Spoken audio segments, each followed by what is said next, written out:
Lego architecture. You know it, you love it, I hope. Today I thought I would try and make a Lego architecture set from scratch using a heap of other architecture sets as inspiration. In order to gain information on how Lego architecture sets are built, I first had a look at some.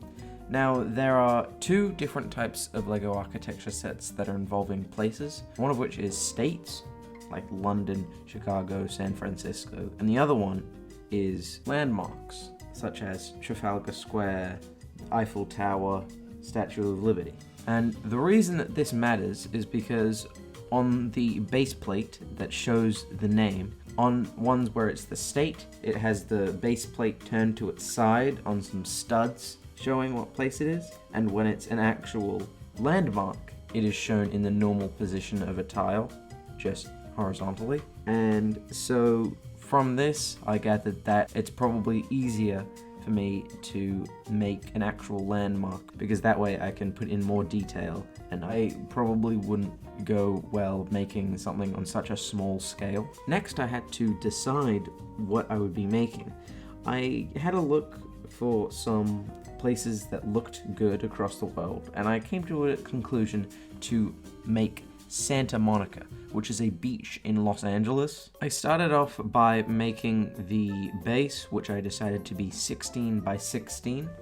And then what I did was I made this massive cliff thing.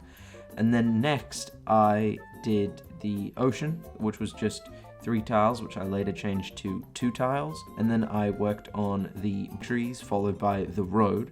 And instead of doing a 1 by 2 horizontal tile, I decided to put 5 plates on top of each other, because 5 plates vertically is equal to the space of 2 studs horizontally, which would allow me to put more design on the road. Next, I made buildings which had a custom printed design, and then I added the little tops to the buildings.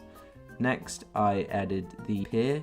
Next, what I had to do was, as well as the buildings being a custom print, the label, of course, is a custom print as well.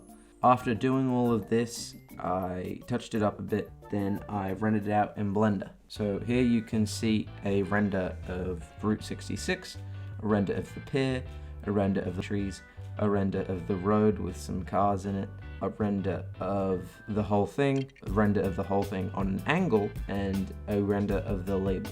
Overall, when it comes to time, I think that the buildings were the shortest, followed by the base plate, followed by the trees, because they took a long time, because the software that I was making it in, it was really hard to rotate certain objects, and I had to precisely position them inside the clip of the top piece. And then the pier took a long time because I had to keep referring to Google Earth images. And then the longest by far would probably be the cliff, because I had to add some variety to the design. Thank you so much for watching this video. The 2 softwares that I used for making this and rendering it out was Mecabricks for the building and Blender for the rendering. I hope you enjoyed this video. Goodbye!